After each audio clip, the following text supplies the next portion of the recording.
Alright, good evening folks, it's Enforcer Matt and welcome back to another Short War video, and today we have very big news coming out of Ukraine as we just got confirmation a few hours ago that Ukraine took out the top commander of the Russian Black Sea Fleet, and this is a very high profile assassination because that guy was a war criminal and responsible for carrying out attacks on the Ukrainian civilians pretty much day in and day out using the Black Sea Fleet. And that guy is confirmed taken out by a car bombing, and we have the video to back it up as well. We're also getting word that Ukraine conducted an attack on a Russian oil refinery, knocking out a fuel storage depot, and that is also a very big piece of news. And we're also getting word that the Russian forces are starting to riot on the front lines because they know their odds of going in are probably not very good at surviving, and they're taking their chances before they even get to the battle by starting riots behind the line. So we have that video evidence as well, and we're finally getting word that apparently more Russian drones are passing through Belarus and causing a big diplomatic incident between the Belarusian government and also the Russian government. But with that, we're jumping into our first article of the day, which goes to the Kyiv Post. And this is by far our biggest story of the day. We have confirmation from Ukraine's security service that apparently Valery Trankovsky, who is the commander or the missile ship headquarters of the Russian Black Sea Fleet, he was eliminated by the Ukrainian military today. And of course, like I mentioned, Trankovsky is a war criminal who ordered missile strikes on civilian targets in Ukraine pretty much daily. So right here you can see a picture of the guy. This is Trankovsky right here, and this was him, but no longer because he is taken out by a car bombing. And right here you can see the aftermath of his vehicle that he was traveling in when the car bomb went off. And from what we know, the bomb was apparently attached to the vehicle before he even got in it, and once he got down the road, the Ukrainians detonated it, taking him out in that car. So once again, a very good piece of work by the Ukrainian intelligence services in taking this guy out, because of course this was a very high profile target and he is confirmed to be eliminated. But in our next post here, we actually get a little bit more news about who this guy was and how he was taken out. And once again, this guy was traveling in a Russian Black Sea Fleet staff car, and at first people did not know who was in the car, but this was traveling through Sevastopol. And once again, this guy was the commander of the 41st Missile Boat Brigade's chief of staff, and it was Captain First Rank Valery Trankovsky, who I've already mentioned.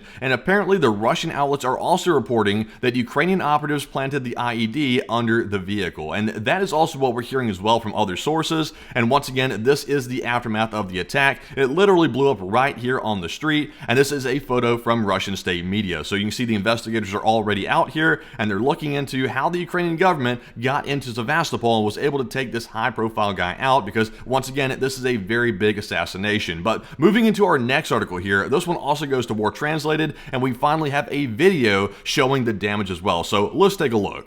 So I'll be honest, not much to see from this video angle, but you can see that that car was shredded. It looks like the top of the roof was peeled back a little bit. That was a lot of explosive force behind that. I'm not sure where the explosive was planted in the vehicle. I would assume underneath it, but it looks like it had so much implosive force, it blew out the windshield, every window in the car, the roof, and even the front of the car as well. So that thing was completely totaled, and that guy was probably eliminated instantly once that thing went off. And once again, a very bold move by Ukraine. So with that piece of news out of the way and that bombshell, we are moving on to our next news here, which goes to Nexta. And like I also mentioned earlier, Ukrainian drones have hit an oil tank at the Razarev oil storage facility in the settlement of Montazdi. And this is the outskirts of the closed town of Zarechi in the Penza region, where nuclear warheads used to be assembled, and now the town is also associated with the nuclear industry of the Russian Federation. But according to what we know today, nothing nuclear was hit. It was simply an oil tank at this place right here, where Ukrainian drones came in and smashed it. So let's take a look at the video and see the extent of the damage. So right here you can see this individual driving through this Russian town right here, and you can see there's a lot of cars parked on the side of the road, but in just a minute you can see the actual oil depot right over here,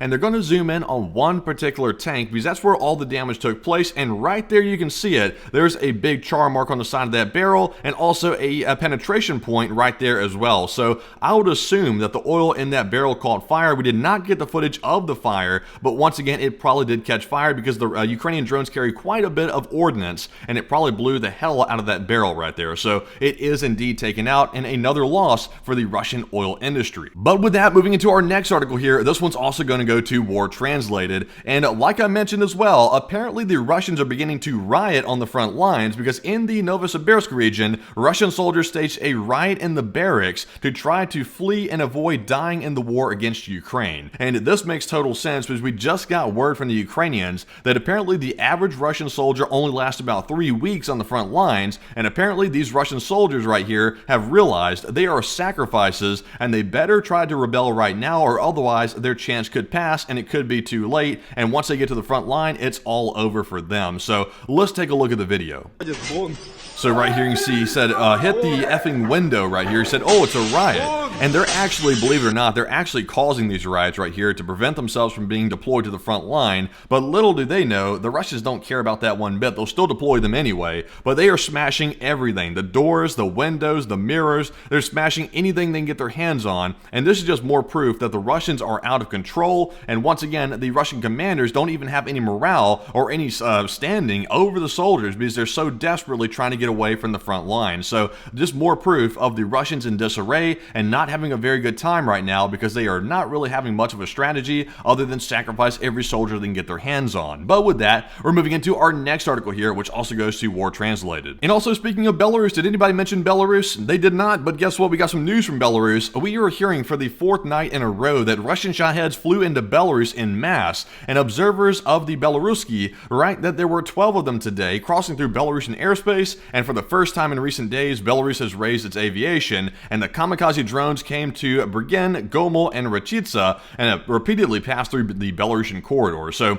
once again, we do not know why these drones are passing through Belarusian airspace. We don't know if maybe Putin is trying to intimidate Lukashenko, or maybe something like that. We're really not sure, but once again, these drones keep passing through Belarusian airspace and causing a bit of a diplomatic incident. And also on top of that, we have heard that apparently 1 or 2 of these drones have impacted on Belarusian territory, not in like necessarily populated areas, but nonetheless they are hitting Belarusian territory, presumably by accident. And I presume that since Belarus is basically a puppet state, there's probably going to be no real opposition to Putin's use of their airspace. But once again, they are getting some rumblings of something going on within the Belarusian government, but we're really not sure just yet. But jumping into our next post here, this one goes to Status 6 Military and Conflict News, and we're getting word, very good news actually, that a U.S. Navy missile defense base in Poland's Riots, and I'm probably butchering that, but forgive me, Poles out there, because I do not know your language and your town names very well. But apparently this new missile defense base has been officially opened during a ceremony on Wednesday, and the base is part of a broader missile defense shield dubbed the Aegis Ashore, which is designed to detect, track, and intercept ballistic missiles in flight. So obviously this is very good to see indeed, because NATO is trying to expand their defense presence inside of Europe, and this is more proof of that. And right here you can actually see part of the radar installation here for this new facility, which is designed to detect the incoming Russian missiles if they are ever launched. And right here you can see a picture of the entire facility right here, and this is of course part of the new NATO defense system. Very good to see once again, and it is a good addition to Poland's bases. But with that, we're moving on to our next one, which goes to the Kyiv Independent, and we have been hearing that over the past week, Russia had been gathering forces in what appears to be preparations for a decisive push in the country's Kursk Oblast. And as everybody's well aware of right now, the Russians have been trying to blitz Kursk because they're trying to get the leverage in negotiations coming up in the future to try to be able to negotiate from a position of strength, and I really don't think this is going the way Russia wants it to. Even though they're gathering a ton of forces, about 50,000 troops in the Kursk region, I don't think they're going to have enough momentum to be able to retake enough ground to have a real big advantage in the future negotiations. So this is going to be a large period of losses for the Russian troops, but not really a period of success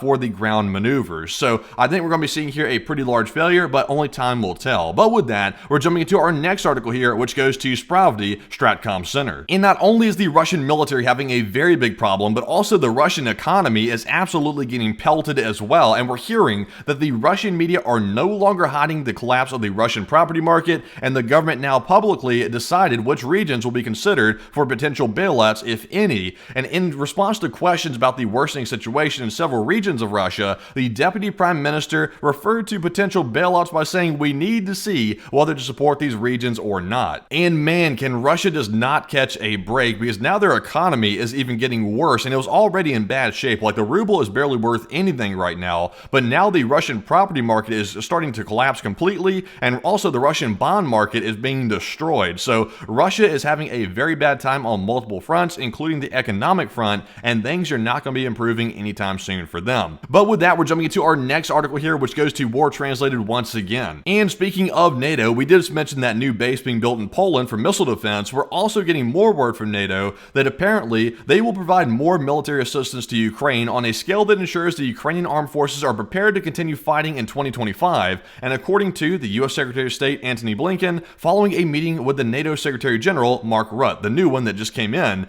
and they said, quote unquote, the purpose of the visit is to focus our efforts on ensuring that Ukraine has the funds, ammunition, and mobilized forces to fight effectively in 2025, or to be able to enter negotiations from a position of strength, he stated. And obviously, it goes without saying this is a very good thing to hear because, of course, NATO must keep providing military assistance to Ukraine or they might begin to have a lapse in funding and also military aid, which could cause some problems on the front line. And it sounds like commitments are being made to ensure that assistance is still flowing even in 2025. So very good to hear and reassuring that NATO is stepping up once more to meet the needs of Ukraine and to fight off the Russian aggression. But with that, we're moving on to our next article here, and this one goes to the Israel War Room. And real quick, to jump gears to Israel real quick, we have some news coming out of there because you might remember a short while back there was a leak right before Israel launched its attack on Iran. There was a leak from the United States government, somewhere in the government, about the future battle plans for Israel. And apparently, that person has now just been caught. And the U.S. Department of Justice announces charges with apparently an overseas CIA official leaked the classified documents about Israel's military preparation. So that person has been charged, and allegedly that individual who was a CIA official leaked out these documents for some reason, presumably to harm the Israelis' response to Iran. I'm not really sure totally why, but they leaked it out, and that was very harmful to Israel's plans, and that was not intended to be shown to the public. So just to confirm, that individual has been arrested, and they're apparently facing 2 counts of violating the Espionage Act, which are very serious charges. But with that, we're moving into our next article where we get some more information about the individual. Once again, this person is allegedly a CIA agent working in Cambodia and has been arrested by the FBI for last month's leak of several highly classified top-secret documents related to the preparations for Israel's retaliatory strike against Iran. And once again, this individual has been extradited to Guam, where he will face charges filed by a federal court in Virginia of willful retention and transmission of national defense information. And of course, I have to give this disclaimer: all individuals are innocent until proven guilty. So this individual right here has been alleged, or at least charged with a crime, but once again, he has to be proven guilty first to actually be guilty of the crime. So we will have to see in time if that individual is proven to be the guy that leaked it, because if he is, that is a very serious crime and he should pay the price for it by getting some jail time. But with that, we're moving on here to our next article, and I want to jump gears into something else for just a moment. And we're going to cover this as neutrally as possible, and I want to make a disclaimer up front: we are not getting political, but we do need to cover some new special appointments with the upcoming administration to let you know where Ukraine aid stands in the future. And those 2 top appointments are the Defense Secretary and also the Secretary of State. Those are the 2 most important positions for foreign policy, and specifically, those relate very strongly to Ukrainian support. So let's start with the Defense Secretary. We've been getting word that the new Defense Secretary is Pete Hegseth, and just to give you an overview of what he does support, he has made statements in the past suggesting that he supports rapid military aid to Ukraine. He also supports stopping Russian authoritarianism from spreading, and also he does not support any ceasefire deals for Russia because he feels like that's simply giving Russia time to rearm themselves and then invade once again inside of Ukraine. Also, he is a military veteran that served multiple deployments overseas. So this guy does have a military background, and also it appears he's very favorable toward Ukraine as well, which is good news indeed, because I will admit I was a bit worried at first, but it looks like things could be promising on the Defense Secretary front of things for Ukraine support. So very good to see. And also, jumping gears to the other appointment, the Secretary of State, we have learned that Marco Rubio will be the new Secretary of State under the new U.S. administration, and he does have some things that he supports of his own, a little bit different from the Defense Secretary. So in contrast to the Defense Secretary, Hegseth, apparently Rubio does support a negotiated settlement inside of Ukraine. He also supports giving Ukraine more diplomatic leverage, and he also wants to ensure Ukrainian sovereignty. And of course, as everybody probably knows, Rubio is a longtime serving senator from the state of Florida. So honestly, once again, we're not getting into the politics here. I'm not saying whether or not I like these people, whether or not I support these people or not. We're simply looking at their positions on Ukraine, and that's what's most important to us on this channel. So right now, this appears to be a pretty good balance. The Secretary of State is pretty much the top diplomat for the United States when it deals with foreign policy, so he's in charge of the diplomacy side of things, and the Defense Secretary is more on the side of the military might. So it looks like the Defense Secretary is very hardline supporting Ukraine, and it looks like the diplomatic guy, the Secretary of State, is more along the lines of trying to negotiate a settlement. So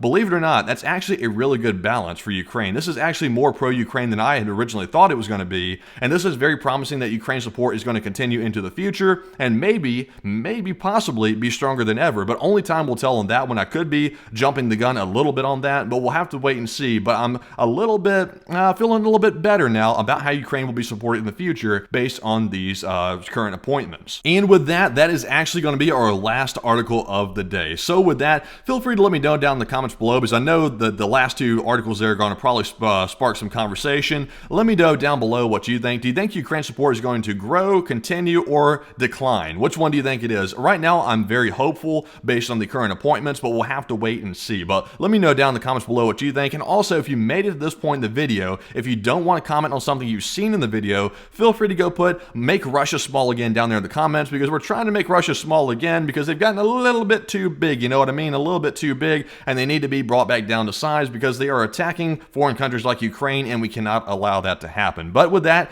of course, folks, if you liked the video, press the like button and also subscribe to the channel as well to get more daily war updates just like this one. And be sure to join us tonight at 10 p.m. Eastern for the next night of War News streaming, and we'll have all the news that we have not covered between now and the stream tonight on tonight's stream. So be sure to join us then as well. And also, if you want to support us financially, you can do so on our Patreon page. The link is in the description below for Patreon, where you can go down there, sign up for a membership, and support the channel that way, which is a very big help, because we're largely crowdfunded by the viewers, and it's you, the viewers, that make all of this possible. But once again, thank you all for watching. We'll see you all tonight, and goodbye for now.